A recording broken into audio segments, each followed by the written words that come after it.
Assalamualaikum warahmatullahi wabarakatuh. Perkenalkan, nama saya Elvina Ramadhani dengan NIM 2330203025 dari kelas HT Hukum Tata Negara kelas 4A.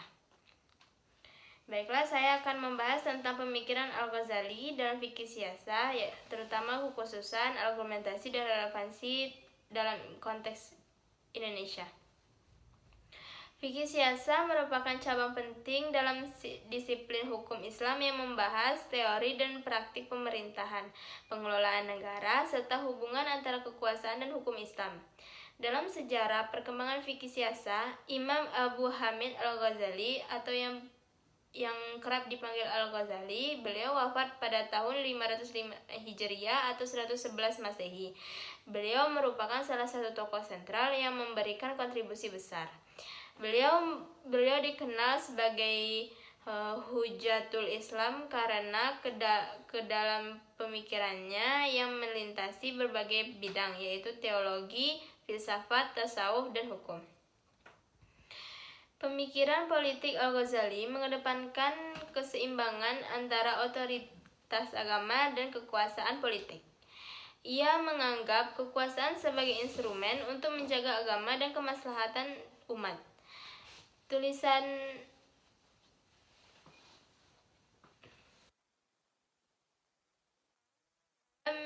Pemikiran Al-Ghazali tentang imamah atau kepemimpinan politik. Salah satu pemikiran inti Al-Ghazali dalam fikih siasah adalah tentang konsep imamah.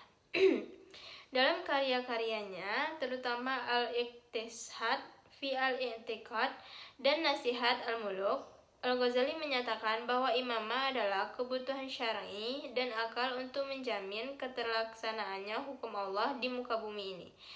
Beliau memandang imamah sebagai bentuk tanggung jawab kolektif yang memiliki dimensi agama dan sosial sekaligus. Menurut Imam Al-Ghazali, aslun wa as-sultan harisun wa mala asla lahu fa mahdun wa mala harisa lahu fa da'i, yang artinya agama adalah pondasi, sedangkan kekuasaan adalah penjaga. Sesuatu yang tidak memiliki pondasi akan runtuh, dan sesuatu yang tidak memiliki penjaga akan hilang. Adapun kekhususan pemikiran Al-Ghazali, yang pertama, fusi antara etika agama dan politik. Kekhususan pemikiran Al-Ghazali dalam fikih siasah terletak pada usaha menyatukan antara syariat dan realitas kekuasaan. Tanpa mengorbankan prinsip-prinsip moralitas Islam, ia tidak menolak kekuasaan duniawi, tetapi menginginkan akan kekuasaan tunduk kepada prinsip-prinsip syariat. Al-Ghazali mengkritik penguasa yang zalim dan menegaskan bahwa seorang imam harus memiliki sifat adil, alim, dan mampu menjalankan tugasnya dengan amanah. Dalam Al-Mustasfa, Al-Ghazali menguraikan bahwa tujuan utama syariat adalah menjaga 5 perkara, yaitu agama, jiwa, akal, keturunan, dan harta. Maka dari itu, seorang pemimpin politik harus berperan sebagai penjaga terhadap 5 maqasid tersebut.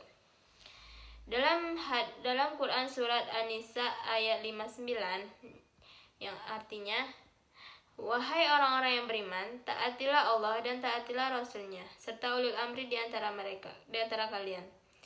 Ayat tersebut menjelaskan bahwa menekankan bahwa ketaatan kepada pemimpin hanya berlaku jika mereka memerintah sesuai dengan ajaran Allah dan Rasul-Nya.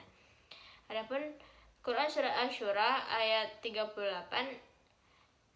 yang artinya, dan bagi orang-orang yang menerima atau mematuhi seruan Tuhannya dan mendirikan sholat, sedang urusan mereka atau diputuskan dengan musyawarah di antara mereka. Ayat ini menunjukkan bahwa prinsip musyawarah adalah inti dari kepemimpinan dalam Islam, bukan sekadar otoriter. Adapun hadis yang membicarakan tentang pemimpin, yaitu hadis Bukhari Muslim yang berbunyi, setiap kalian adalah pemimpin dan setiap kalian akan dimintai pertanggungjawaban atas kepemimpinannya. Adapun hadis Nabi Shallallahu Alaihi Wasallam yang berbunyi, sebaik-baik pemimpin kalian adalah yang kalian cintai dan mereka mencintai kalian, kalian mendoakan mereka dan mereka mendoakan kalian. Dan pemimpin ideal menurut Islam adalah yang dicintai rakyat karena keadilannya, bukan karena kekuasaan semata. Adapun relevansi pemikiran Al-Ghazali dengan fikih siyasah di Indonesia pada saat ini. Yang pertama, hubungan agama dan negara. Indonesia bukan negara Islam, tetapi nilai-nilai Islam tetap menjadi bagian penting dalam kehidupan berbangsa. Al-Ghazali tidak mensyaratkan negara Islam secara formal, tetapi menekankan penerapan nilai-nilai syariah dalam substansi pemerintahan, seperti keadilan, amanah, dan akuntabilitas. Contohnya adalah bagaimana prinsip maqasid syariah digunakan dalam kebijakan publik seperti perlindungan terhadap hak hidup atau jiwa, perlindungan terhadap akal atau pendidikan, dan perlindungan harta atau ekonomi syariah. Yang B, demokrasi dan musyawarah. Prinsip syura dalam Quran Surat Asy-Syura ayat 38 diaktualisasikan dalam sistem demokrasi di Indonesia. Pemilihan umum contohnya kebebasan berpendapat dan partisipasi masyarakat dalam pemerintahan dapat dianggap sebagai bentuk modern dari musyawarah sesuai dengan semangat yang dianjurkan Al-Ghazali. Yang C, korupsi dan etika politik. Al-Ghazali sangat keras dalam mengkritik pemimpin yang zalim. Dalam konteks Indonesia, masalah seperti korupsi, kolusi, dan nepotisme adalah pelanggaran serius terhadap maqasid syariah. Pemimpin yang menyalahgunakan kekuasaan, merusak kepercayaan rakyat, dan mengancam stabilitas sosial itu merupakan pemikiran Al-Ghazali mendorong pembentukan sistem pengawasan hizbah dan akuntabilitas publik. Yang D, peran ulama dan MUI atau Majelis Ulama Indonesia. Al-Ghazali memandang ulama sebagai mitra moral penguasa.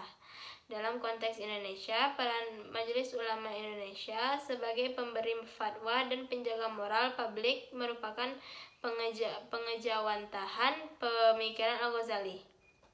Walaupun tidak memiliki kuasa eksekutif, suara ulama sangat menentukan dalam penetapan hukum positif yang selaras dengan nilai Islam. Pemikiran Al-Ghazali tentang fikih siyasah menawarkan kerangka filosofis dan etis yang dapat menjembatani antara nilai-nilai agama dan praktik politik modern.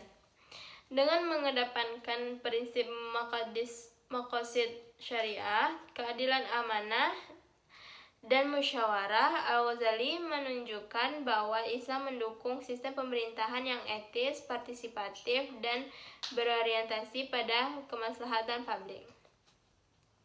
Dalam konteks Indonesia, pemikiran Al-Ghazali memberikan dasar normatif yang kuat untuk membantu sistem politik yang berkeadaban, serta mendorong para pemimpin untuk menjadikan kekuasaan sebagai sarana ibadah dan pelayanan, bukan sebagai alat dominasi dan eksploitasi. Dengan demikian, fikih siyasah Al-Ghazali tetap relevan sebagai sumber inspirasi dalam pengembangan tata kelola pemerintahan yang sesuai dengan nilai-nilai Islam dan kebutuhan zaman.